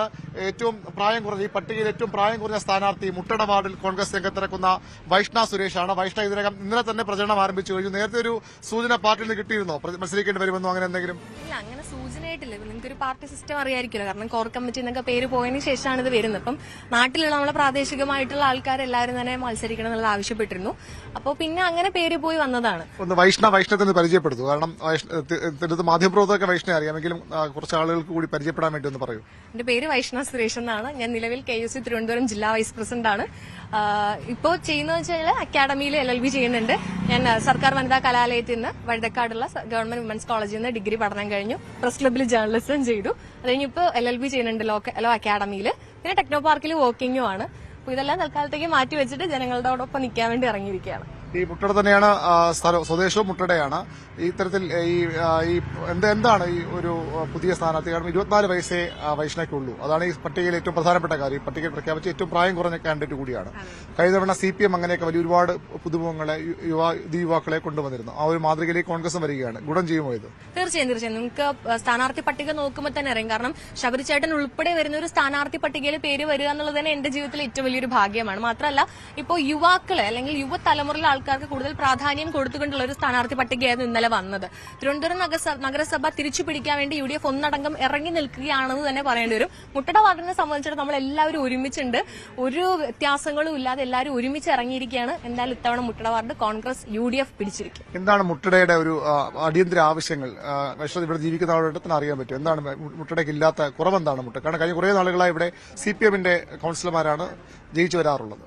ഇപ്പൊ നിങ്ങൾക്ക് നോക്കിയാൽ തന്നെ അറിയാം, പ്രാദേശികമായിട്ടുള്ള ഒരു ആവശ്യം എന്ന് പറഞ്ഞു കഴിഞ്ഞാൽ മെയിൻ റോഡുകളെല്ലാം തന്നെ ടാറിട്ടിട്ടുണ്ട്. പക്ഷെ സബ് റോഡുകൾ ഒന്നും ചെയ്തിട്ടില്ല. ഇപ്പോഴും കുണ്ടും കുഴിയായിട്ട് കിടക്കുകയാണ്. നമ്മുടെ സാധാരണക്കാരായ ജനങ്ങൾ ജീവിക്കുന്നതും താമസിക്കുന്നതും യാത്ര ചെയ്യുന്നതും എല്ലാം ഈ സബ് റോഡുകൾ വഴിയാണ് കൂടുതലും. കാരണം അവരുടെ വീട്ടുമുറ്റം ഇറങ്ങിക്കഴിഞ്ഞാൽ സബ് റോഡാണ് വരുന്നത്, മെയിൻ റോഡിലൊന്നും ആയിരിക്കില്ല. അപ്പൊ ഈ ആളുകളെ ഒട്ടും തന്നെ കൺസിഡർ ചെയ്യാത്തൊരു സാഹചര്യമാണ് നിലവിൽ മുട്ടടയ്ക്കുള്ളത്. അപ്പൊ അതിനൊരു മാറ്റം എന്തായാലും വരണം. കാരണം നമ്മളിപ്പോ വന്ന വഴികൾ തന്നെ നിങ്ങൾക്കറിയാം, ഇടവഴികൾ നോക്കിക്കഴിഞ്ഞാൽ ഫുള്ള് കുണ്ടും കുഴിയും ചരളും ഒക്കെ ആയിട്ട് കിടക്കുകയാണ്. അപ്പൊ തെന്നി വീഴാം ആൾക്കാർ, അല്ലെങ്കിൽ ആക്സിഡന്റ് സംഭവിക്കാം. അപ്പൊ ഇതൊന്നും ആരും കൺസിഡർ ചെയ്യുന്നില്ല, ആരും മനസ്സിലാക്കുന്നില്ല എന്നുള്ളതാണ്. അപ്പൊ അതിനൊരു മാറ്റം വരണം. പിന്നെ വെള്ളത്തിന്റെ ബുദ്ധിമുട്ടുകളുണ്ട്. ഡ്രെയിനേജ് ഉണ്ടെങ്കിൽ പോലും പല സ്ഥലങ്ങളിലും അത് പ്രോപ്പറായിട്ടല്ല, ഡ്രെയിനേജ് ഇല്ലാത്ത സ്ഥലങ്ങളുണ്ട്. അപ്പൊ ഇതെല്ലാം ഒരു മാറ്റം വരണം എന്നാണ് ആഗ്രഹം. ഒരുപാട് സ്വകാര്യ വിദ്യാഭ്യാസ സ്ഥാപനങ്ങൾ, അക്കാഡമികളൊക്കെ ഉള്ള സ്ഥലമാണ്. IAS കോച്ചിങ് അടക്കമുള്ള നിരവധി അക്കാഡമിയുള്ള സ്ഥലമാണ്. ഒരുപാട് സുരക്ഷാപരമായിട്ട് ഇപ്പൊ നമ്മൾ ഇന്നലെ ഒരു ട്രെയിനിലൊരു ഒരു കൊലപാതക ശ്രമം കണ്ടു. അത്തരം സാഹചര്യങ്ങളിൽ എങ്ങനെ ഇവിടുത്തെ സുരക്ഷാപരമായ കാര്യങ്ങൾ എങ്ങനെയാണ് ഈ മണ്ഡലത്തിന്റെ ഈ ഭാഗങ്ങളിലൊക്കെ? ഈ മണ്ഡലത്തിന്റെ ഭാഗം എന്ന് പറയുമ്പോൾ നിങ്ങൾക്കറിയാം സിറ്റിയിൽ തന്നെ വരുന്ന ഒരു സ്ഥലമാണ്. അപ്പോൾ ഇവിടെ അങ്ങനെ കാര്യമായിട്ടുള്ള പ്രശ്നങ്ങൾ ഉണ്ടോ എന്ന് ചോദിച്ചു കഴിഞ്ഞാൽ ഉണ്ട്. പക്ഷെ ഞാൻ അതിലേക്ക് കൂടുതലായി ഡീപ്പായി പോകുന്നില്ല. എന്നിരുന്നാലും ഇന്നലത്തെ ഒരു അനുഭവം നമുക്കറിയാം. സ്ത്രീ സുരക്ഷ ഉണ്ട്, അല്ലെങ്കിൽ സ്ത്രീ സുരക്ഷയിൽ കേരളം നമ്പർ 1 എന്ന് പറയുമ്പോൾ പോലും അതിന്റേതായ പ്രശ്നങ്ങൾ നമ്മൾ ഡെയിലി ദിനം പ്രതി കണ്ടുവരുന്നുണ്ട് വാർത്തകളിലൂടെ. അപ്പോൾ അതിലൊക്കെ ഒരു മാറ്റം വരണമെന്ന് ആഗ്രഹമുണ്ട്.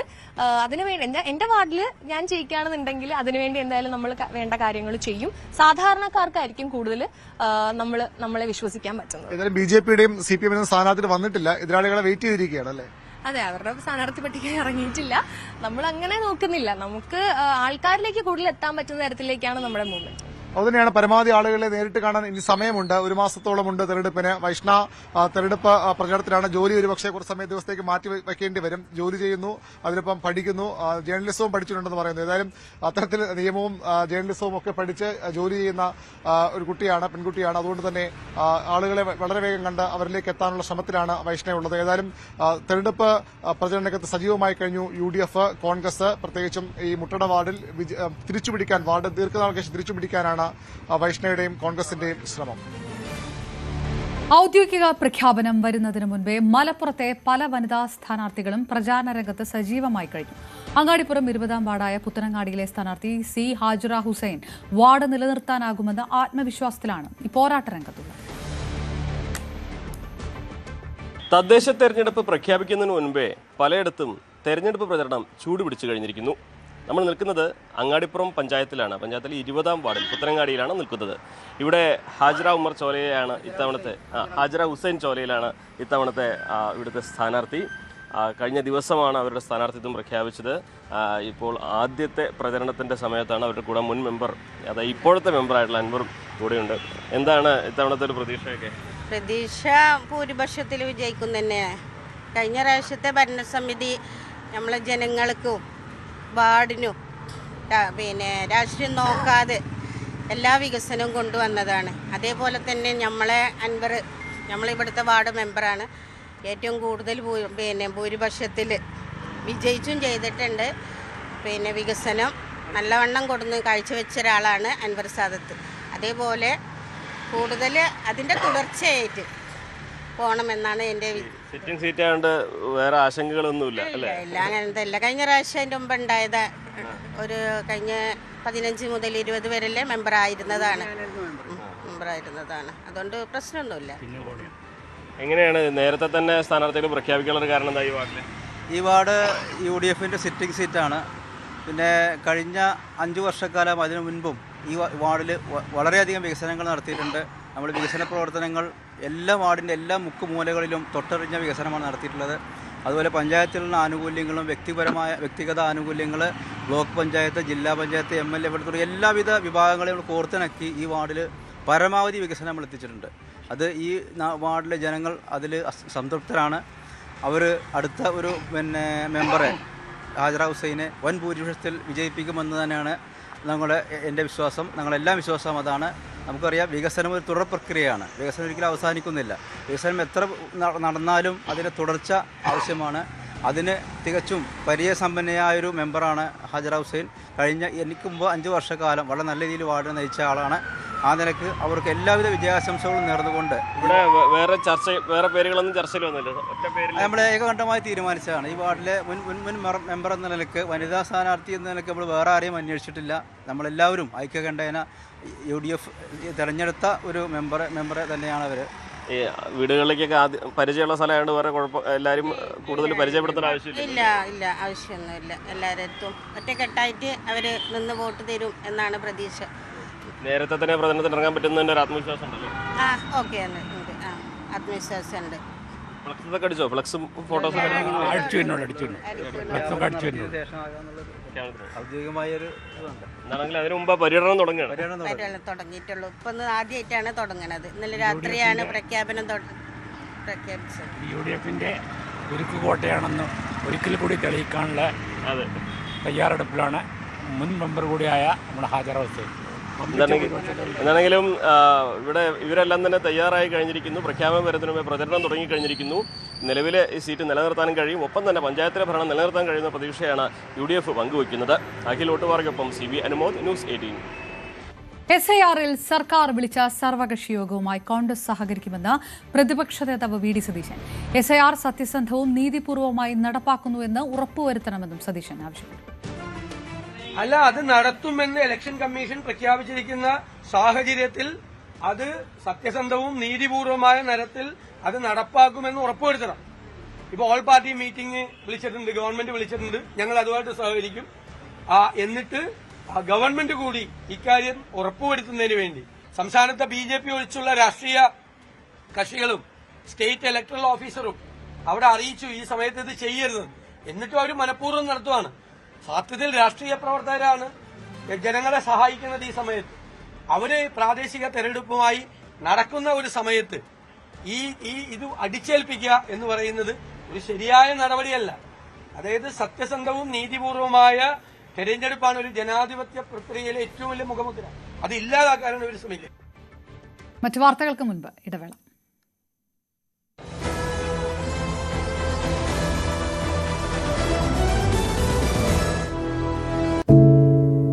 ഒരു മാധ്യമ പ്രവർത്തക എന്ന നിലയ്ക്ക് ഇപ്പോൾ ഏറ്റവും കൂടുതൽ കൈകാര്യം ചെയ്യേണ്ടി വരുന്നത് ലഹരിയുമായി ബന്ധപ്പെട്ട വാർത്തകളാണ്. കൊച്ചുകുട്ടികൾ മുതൽ യുവാക്കൾ വരെ എല്ലാവരും ഉൾപ്പെട്ടിരിക്കുന്ന ലഹരിയുടെ ഒരു വല. എന്താണ് നമ്മുടെ യുവതലമുറയ്ക്ക് സംഭവിക്കുന്നത് എന്നൊക്കെ എല്ലാവരും ചോദിച്ചു കാണും. പക്ഷേ അവരുടെ പ്രശ്നങ്ങളെ, അത് കുട്ടികൾ മുതൽ യുവാക്കൾ വരെ, അവരുടെ പ്രശ്നങ്ങളെ കേൾക്കുന്നതിന്, മനസ്സിലാക്കുന്നതിന്, ഒരു പരിഹാരം പറയുന്നതിന് മുതിർന്നവരായ നമുക്ക് എത്രമാത്രം കഴിയുന്നുണ്ട്? അവരിൽ ഉണ്ടാകുന്ന ചെറിയ മാറ്റങ്ങൾ നമ്മൾ തിരിച്ചറിയാറുണ്ടോ? അവരുടെ ചുറ്റുമുള്ളത് ഒരു മായാലോകമാണ്. സോഷ്യൽ മീഡിയയുടെ, വീഡിയോ ഗെയിമുകളുടെ, സിനിമയുടെ, വാർത്തയുടെ വലിയ വിവരശേഖരത്തിന്റെ ലോകം. ആ ലോകത്തിനകത്ത് കുരുങ്ങിപ്പോകുന്ന കുട്ടികളെ തിരിച്ച് യഥാർത്ഥ ജീവിതത്തിലേക്ക്, മണ്ണിന്റെ മണമുള്ള ജീവിതത്തിലേക്ക് തിരിച്ചു കൊണ്ടുവരാൻ നമുക്കും കഴിയേണ്ടതല്ലേ? അവരെ കേൾക്കാൻ, അവരിലുണ്ടാകുന്ന മാറ്റങ്ങൾ തിരിച്ചറിയാൻ, അവരുടെ പ്രശ്നങ്ങൾക്ക് പരിഹാരം കാണാൻ നമുക്ക് മാത്രമേ കഴിയൂ. ചേർത്ത് പിടിക്കാം നമ്മുടെ കുട്ടികളെ. ലഹരിയുടെ വലയിൽ കുരുങ്ങാതെ അവരെ കാത്തുരക്ഷിക്കാം.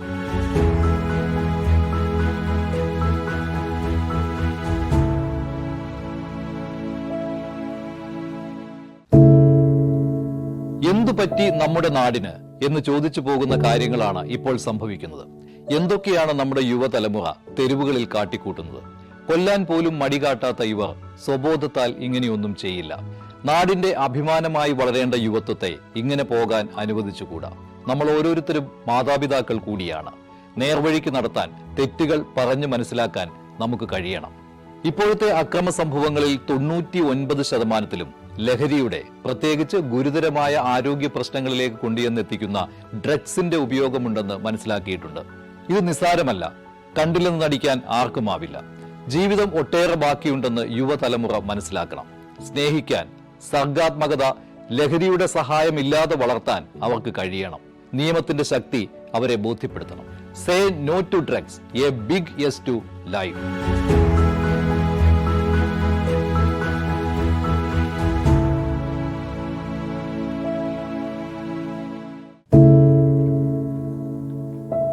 പെരുകുന്ന കുറ്റകൃത്യങ്ങളുടെ വാർത്തകൾ എല്ലാ ദിവസവും വായിച്ച് തളരുന്ന കാലമാണ് മാധ്യമപ്രവർത്തക എന്ന രീതിയിൽ ഇപ്പോൾ.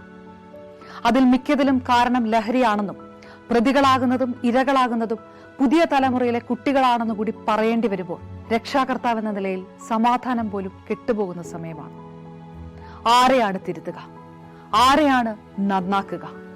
ഈ പുതിയ തലമുറയാണോ, അതോ അവർക്ക് മാതൃകയാകേണ്ട നമ്മളെ തന്നെയാണോ? 4ാമത്തെ പെഗിൽ ഐസ് ക്യൂബ് വീഴുമ്പോൾ ഞാൻ എവിടെ എത്തുമെന്ന് പറയുന്ന നായകനെ വേണ്ട എന്ന് പറയാൻ ഒരിക്കലും നമുക്ക് കഴിഞ്ഞിട്ടില്ല. എല്ലാ പ്രതിസന്ധികളിൽ നിന്നും എഴുന്നേറ്റ് വരാൻ ലഹരി ഒപ്പം വേണമെന്നും വിഷമത്തിലും സന്തോഷത്തിലുമെല്ലാം ലഹരി കൂടെ ഉണ്ടാകണം എന്ന് പറഞ്ഞ തലമുറയാണ് നമ്മുടേത്. ലഹരിക്ക് കുടുംബ സദസ്സുകളിൽ ഉണ്ടായിരുന്ന ടാബു പോലും തുടച്ചു കളഞ്ഞ തലമുറയാണ് നമ്മുടേത്. അച്ഛനും അമ്മയും കുട്ടികളുടെ മുന്നിലിരുന്ന് മദ്യപിക്കുന്ന കാലത്ത് ഇതിലും വലിയ ലഹരിയിലേക്ക് കടക്കരുതെന്ന് കുട്ടികളോട് ആ രക്ഷിതാക്കൾക്ക് എങ്ങനെയാണ് പറയാൻ കഴിയുക? നോക്കൂ, കൈവിട്ടു പോകുന്നത് നമുക്കാണ്. അതിന്റെ വലിയ വിപത്ത് അനുഭവിക്കുന്നത് പുതിയ തലമുറയും.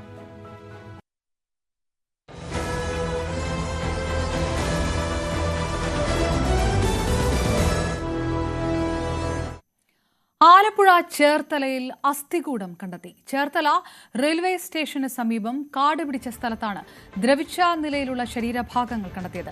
മുണ്ടും ഷർട്ടും ധരിച്ച നിലയിൽ പുരുഷന്റേതെന്ന് സംശയിക്കുന്ന അസ്ഥികൂടമാണ് കണ്ടെത്തിയത്. ചേർത്തലയുമായി ബന്ധപ്പെട്ട് നിരവധി തിരോധാനങ്ങൾ നിലനിൽക്കുന്നതിനാൽ വളരെ ഗൌരവത്തോടെയാണ് പോലീസ് സംഭവത്തെ കാണുന്നത്. ശാസ്ത്രീയ പരിശോധനകൾക്ക് ശേഷം മാത്രമേ തുടർ നടപടികളിലേക്ക് കടക്കാനാവൂ. സ്ത്രീകളുടെ തിരോധാനമടക്കമുള്ള വിഷയങ്ങളിൽ ശ്രദ്ധേയമായ ചേർത്തലയിലാണ് ഇപ്പോൾ വീണ്ടും ഒരു അസ്ഥികൂടം കണ്ടെത്തിയിട്ടുള്ളത്. ചേർത്തല റെയിൽവേ സ്റ്റേഷന് സമീപത്തുള്ള കാട് പിടിച്ച പ്രദേശത്താണ് ഒരു അസ്ഥികൂടം ഇന്ന് രാവിലെ ഒരു ലോറി ഡ്രൈവർ കണ്ടത്. തുടർന്ന് അദ്ദേഹം പോലീസിൽ വിവരം അറിയിക്കുകയായിരുന്നു. പോലീസ് എത്തി വിശദമായ പരിശോധനകളടക്കമുള്ള കാര്യങ്ങളിലേക്ക് കടന്നിട്ടുണ്ട്. സ്ഥലം മാർക്ക് ചെയ്ത് മാറ്റിയിട്ടുണ്ട്. അതിന് തൊട്ടടുത്ത് തന്നെയുള്ള ഒരു മരത്തിൽ ഒരു തോർത്ത് കെട്ടിയ നിലയിലുമുണ്ട്. ഇനി ഏതെങ്കിലും തരത്തിലുള്ള ആത്മഹത്യയോ മറ്റു കാര്യങ്ങളോ ആണോ എന്നുമൊക്കെ പോലീസ് പരിശോധിക്കുന്നുണ്ട്. പക്ഷേ ആളെ തിരിച്ചറിയാൻ കഴിയില്ല. മൃതദേഹം പൂർണ്ണമായി ജീർണിച്ച് അസ്ഥികൂടം മാത്രമാണ് ഇപ്പോൾ ഉള്ളത്. അതിൽ വസ്ത്രത്തിന്റെ ചില ഭാഗങ്ങൾ കൂടി മൃതദേഹ അവശിഷ്ടങ്ങൾക്കൊപ്പം ഉണ്ട്. മുണ്ടും ഒപ്പം ഷർട്ടും ധരിച്ച രീതിയിലുള്ള, അതായത് പുരുഷന്റേതെന്ന് സംശയിക്കുന്ന അസ്ഥികൂടമാണ് ലഭ്യമായിട്ടുള്ളത്. പക്ഷേ നമുക്കറിയാം ചേർത്തല കേന്ദ്രീകരിച്ച നിരവധി സ്ത്രീകളുടെ തിരോധാനം അടക്കമുള്ള വിഷയങ്ങൾ നിലനിൽക്കുന്നതാണ്. അതുകൊണ്ട് തന്നെ ആ രീതിയിലുള്ള എന്തെങ്കിലും സംഭവങ്ങൾ ഇതുമായി ബന്ധപ്പെട്ടുണ്ടോ എന്ന് ഉൾപ്പെടെയുള്ള കാര്യങ്ങൾ പോലീസിനെ പരിശോധിക്കേണ്ടതായുണ്ട്. സയന്റിഫിക് പരിശോധനകൾക്ക് ശേഷം മാത്രമേ അത്ര മൃതദേഹത്തിന്റെ അല്ലെങ്കിൽ ആ അസ്ഥികൂടത്തിന്റെ പഴക്കമടക്കമുള്ള കാര്യങ്ങൾ കണ്ടെത്താനാകൂ.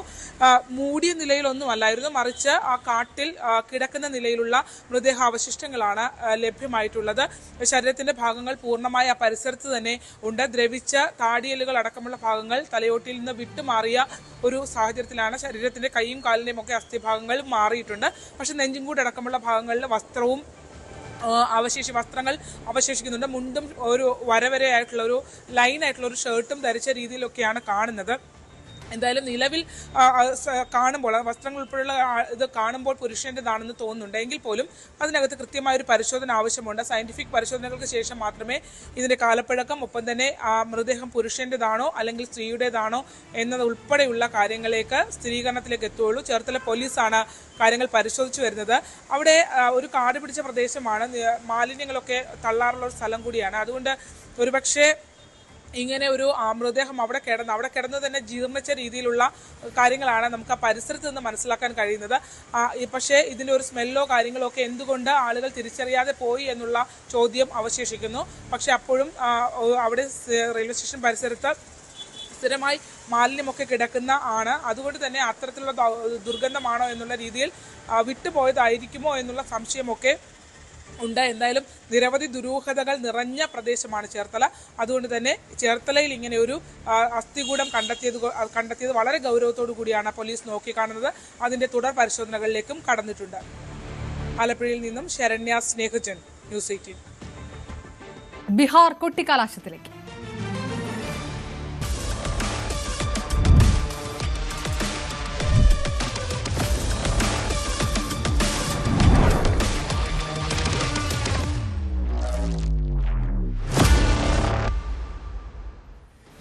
ബീഹാറിൽ ഒന്നാം ഘട്ട തെരഞ്ഞെടുപ്പ് നടക്കുന്ന മണ്ഡലത്തിൽ കൊട്ടിക്കലാശത്തിന് ഇനി മണിക്കൂറുകൾ മാത്രം. മഹാസഖ്യം ഹിന്ദുവിരുദ്ധമായ നിലപാടാണ് സ്വീകരിക്കുന്നതെന്ന് പ്രചാരണത്തിന്റെ അവസാന ഘട്ടത്തിൽ BJP ആരോപിച്ചു. RJD നേതാവ് ലാലു പ്രസാദ് യാദവിന്റെ കുടുംബം ഹാലോവീൻ ആഘോഷിച്ചതിനെയും വിമർശിച്ചു. RJD കോൺഗ്രസ് സഖ്യം ഛാത് പൂജയെ അവഹേളിക്കുന്നതായും അയോധ്യയിലെ രാമക്ഷേത്രത്തെ എതിർക്കുന്നതായും നുഴഞ്ഞുകയറ്റക്കാരോട് മൃദുവായി പെരുമാറുന്നതായും പ്രധാനമന്ത്രി നരേന്ദ്രമോദിയും ആരോപിച്ചു. ശിവഹാറിൽ നടന്ന റാലിയിൽ അമിത്ഷാ രാഹുൽ ഗാന്ധി ഛാത് മയ്യെ അപമാനിച്ചു എന്ന ആക്ഷേപവും ഉയർത്തി. സഹർസ, ലഖീസരായ് ജില്ലകളിൽ റാലികളിൽ പ്രിയങ്ക ഗാന്ധി മോദിയെ തിരിച്ച് പരിഹസിക്കുകയും ചെയ്തു. വികസനത്തെക്കുറിച്ച് സംസാരിക്കുന്നതിന് പകരം പ്രതിപക്ഷ നേതാക്കളെ രാജ്യത്തെ അപമാനിക്കുന്നുവെന്ന് പ്രധാനമന്ത്രി നിരന്തരം ആരോപിക്കുന്നു എന്നാണ് പ്രിയങ്ക പ്രസംഗിച്ചത്. അദ്ദേഹം അപമാൻ മന്ത്രാലയ എന്ന പുതിയ മന്ത്രാലയം രൂപീകരിക്കണമെന്നും പ്രിയങ്ക ആവശ്യപ്പെട്ടു.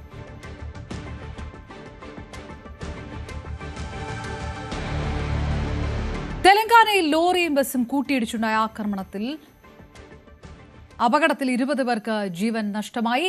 രംഗാറെഡ്ഡി ജില്ലയിലെ ചെവല്ലയിൽ രാവിലെ 7:30ക്കാണ് ദാരുണമായ സംഭവം ഉണ്ടായത്. മിർജഗുഡ ഖാനാപൂർ റോഡിൽ ബൈക്കിനെ മറികടക്കാൻ ശ്രമിച്ച ലോറി എതിരെ വന്ന ബസ്സിൽ ഇടിക്കുകയായിരുന്നു.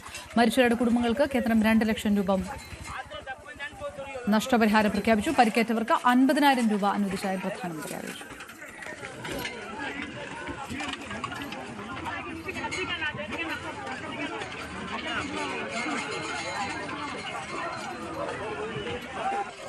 Angkarlah,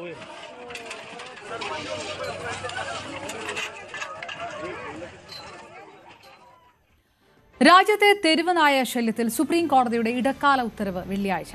സർക്കാർ സ്ഥാപനങ്ങളുടെ പരിസരത്ത് തെരുവ് നായകൾക്ക് ഭക്ഷണം നൽകുന്നതിൽ ഇടപെടുമെന്ന് 3-അംഗ ബെഞ്ച് അറിയിച്ചു. തെരുവ് നായ ആക്രമണങ്ങൾ വർദ്ധിക്കുന്ന സാഹചര്യത്തിൽ വിഷയത്തിൽ കോടതി സ്വമേധ്യാ കേസെടുക്കുകയായിരുന്നു. നായ്ക്കളുടെ പ്രത്യുൽപാദന നിയന്ത്രണത്തിൽ സംസ്ഥാനങ്ങൾ സത്യവാങ്മൂലം സമർപ്പിച്ചിരുന്നില്ല. ഇക്കാരണത്താൽ കേരളം ഉൾപ്പെടെയുള്ള സംസ്ഥാനങ്ങളിലെയും കേന്ദ്ര ഭരണ പ്രദേശങ്ങളിലെയും ചീഫ് സെക്രട്ടറിമാർ ഇന്ന് നേരിട്ട് ഹാജരാകണമെന്നും കോടതി ഉത്തരവിട്ടിരുന്നു. കേരളത്തെ പ്രതിനിധീകരിച്ച് തദ്ദേശ വകുപ്പ് പ്രിൻസിപ്പൽ സെക്രട്ടറി ടിങ്കു ബിസ്വാൾ ഹാജരായി.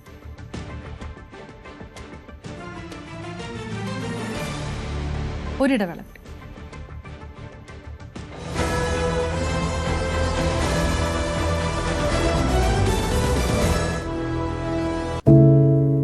ഒരു മാധ്യമ പ്രവർത്തക എന്ന നിലയ്ക്ക് ഇപ്പോൾ ഏറ്റവും കൂടുതൽ കൈകാര്യം ചെയ്യേണ്ടി വരുന്നത് ലഹരിയുമായി ബന്ധപ്പെട്ട വാർത്തകളാണ്.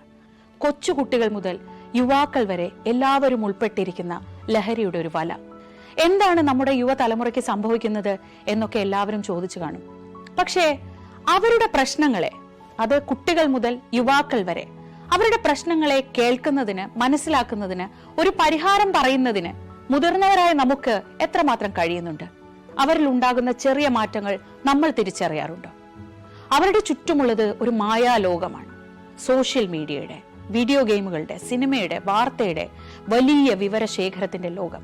ആ ലോകത്തിനകത്ത് കുരുങ്ങിപ്പോകുന്ന കുട്ടികളെ തിരിച്ച് യഥാർത്ഥ ജീവിതത്തിലേക്ക്, മണ്ണിന്റെ മണമുള്ള ജീവിതത്തിലേക്ക് തിരിച്ചു കൊണ്ടുവരാൻ നമുക്കും കഴിയേണ്ടതല്ലേ? അവരെ കേൾക്കാൻ, അവരിൽ ഉണ്ടാകുന്ന മാറ്റങ്ങൾ തിരിച്ചറിയാൻ, അവരുടെ പ്രശ്നങ്ങൾക്ക് പരിഹാരം കാണാൻ നമുക്ക് മാത്രമേ കഴിയൂ. ചേർത്ത് പിടിക്കാം നമ്മുടെ കുട്ടികളെ.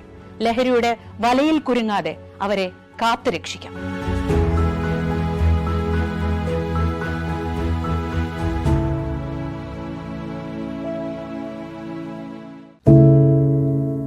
എന്തുപറ്റി നമ്മുടെ നാടിന് എന്ന് ചോദിച്ചു പോകുന്ന കാര്യങ്ങളാണ് ഇപ്പോൾ സംഭവിക്കുന്നത്. എന്തൊക്കെയാണ് നമ്മുടെ യുവതലമുറ തെരുവുകളിൽ കാട്ടിക്കൂട്ടുന്നത്? കൊല്ലാൻ പോലും മടികാട്ടാത്ത ഇവർ സ്വബോധത്താൽ ഇങ്ങനെയൊന്നും ചെയ്യില്ല. നാടിന്റെ അഭിമാനമായി വളരേണ്ട യുവത്വത്തെ ഇങ്ങനെ പോകാൻ അനുവദിച്ചുകൂടാ. നമ്മൾ ഓരോരുത്തരും മാതാപിതാക്കൾ കൂടിയാണ്. നേർവഴിക്ക് നടത്താൻ, തെറ്റുകൾ പറഞ്ഞു മനസ്സിലാക്കാൻ നമുക്ക് കഴിയണം. ഇപ്പോഴത്തെ അക്രമ സംഭവങ്ങളിൽ 99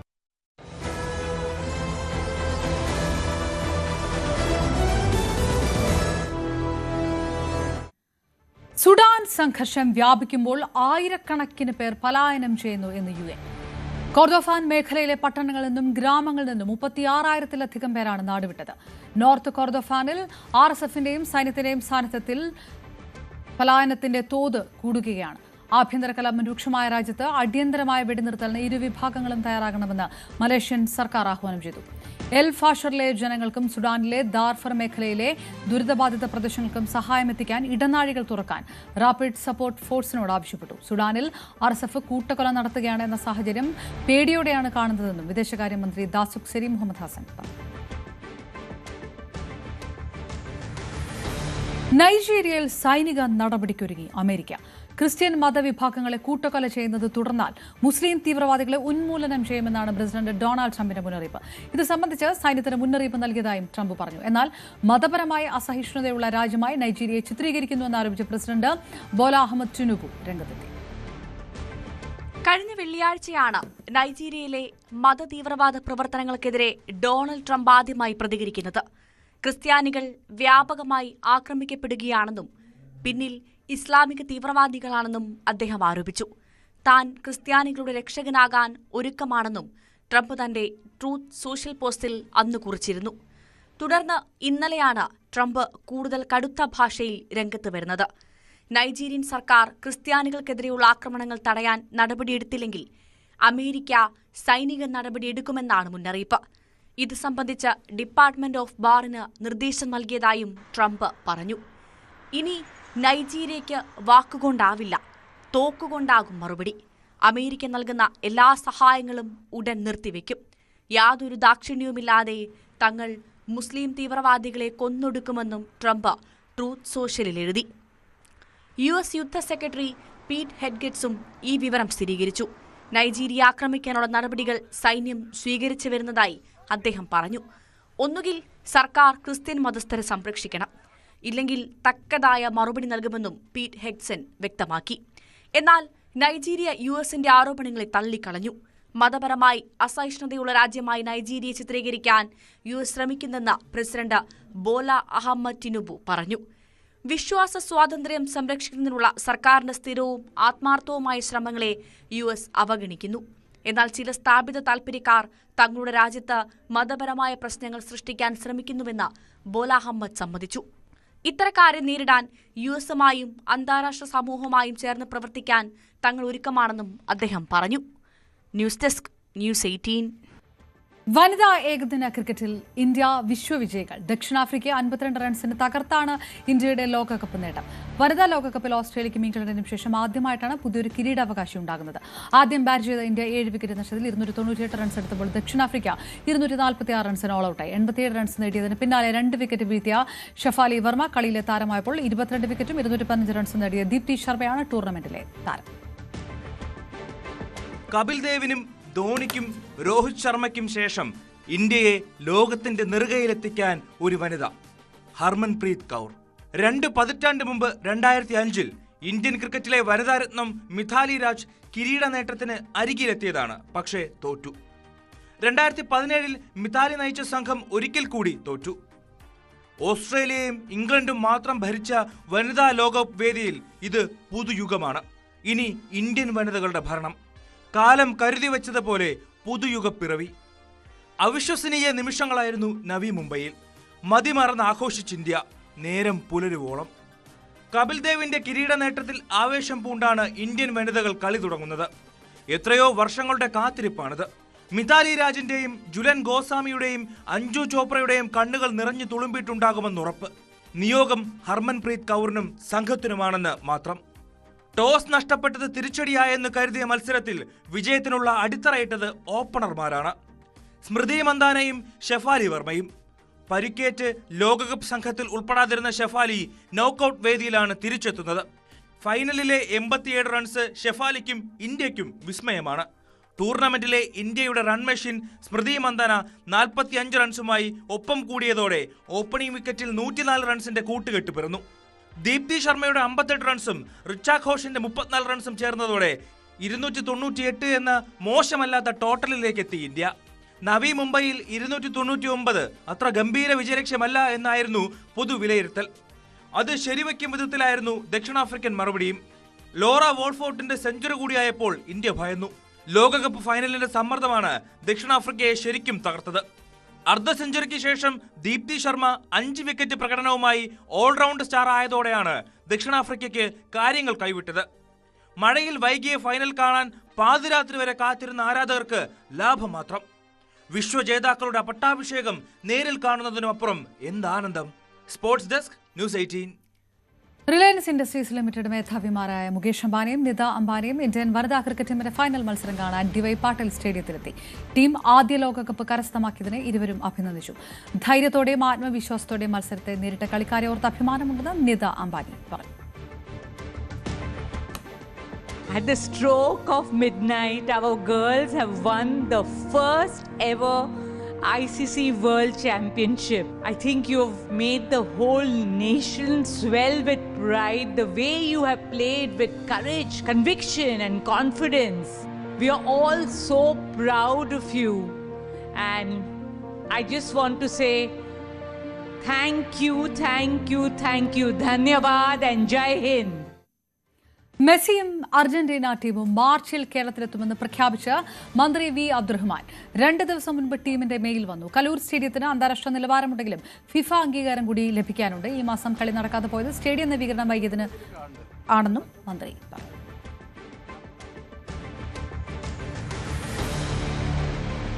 പൂർണ്ണമാകുന്നു ലൈവ് 6. ഇടവേളയ്ക്ക് ശേഷം പ്രൈം ഡിബേറ്റിൽ മഞ്ജുഷ് ഗോപാൽ ചേരും. നമസ്കാരം.